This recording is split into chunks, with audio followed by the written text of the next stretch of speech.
everyone, magluluto na naman tayo ngayon ng isang masarap na ulam.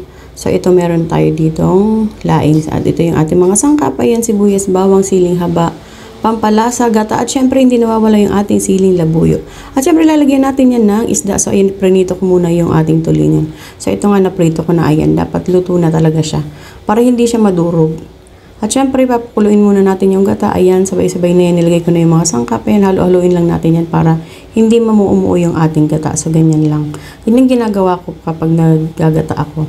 At syempre, ayan, kulo na yung gata. Nilagay na natin yung ating laing. So, yan. Yung laing, hayaan lang natin yan dyan na ganyan. Hindi siya pwedeng haluin ng haluin. Isang beses mo lang siya babalik rin kasi kapag laing, hindi pwedeng hinahalo ng hinahalo yan. So, ito na nga, luto na yung ating laing. Ayan, nilagay ko na yung ating pritong tulingan at syempre yung siling haba.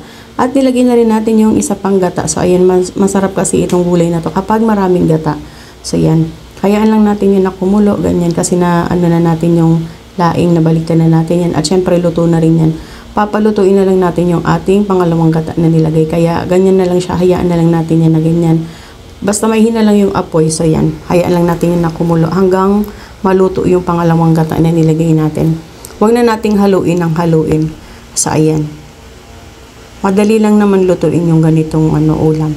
At syempre, para maiba naman yung ating panlasa, iba-iba namang sahog ang ilalagay natin. Huwag laging, kadalasan kasi pork lang nilalagay natin dyan na halo. So, minsan try natin yung iba para naman maiba yung ating panlasa. So, ayan. Ito ang aking ginatang laing na may pritong tulingan. Thank you for watching, everyone.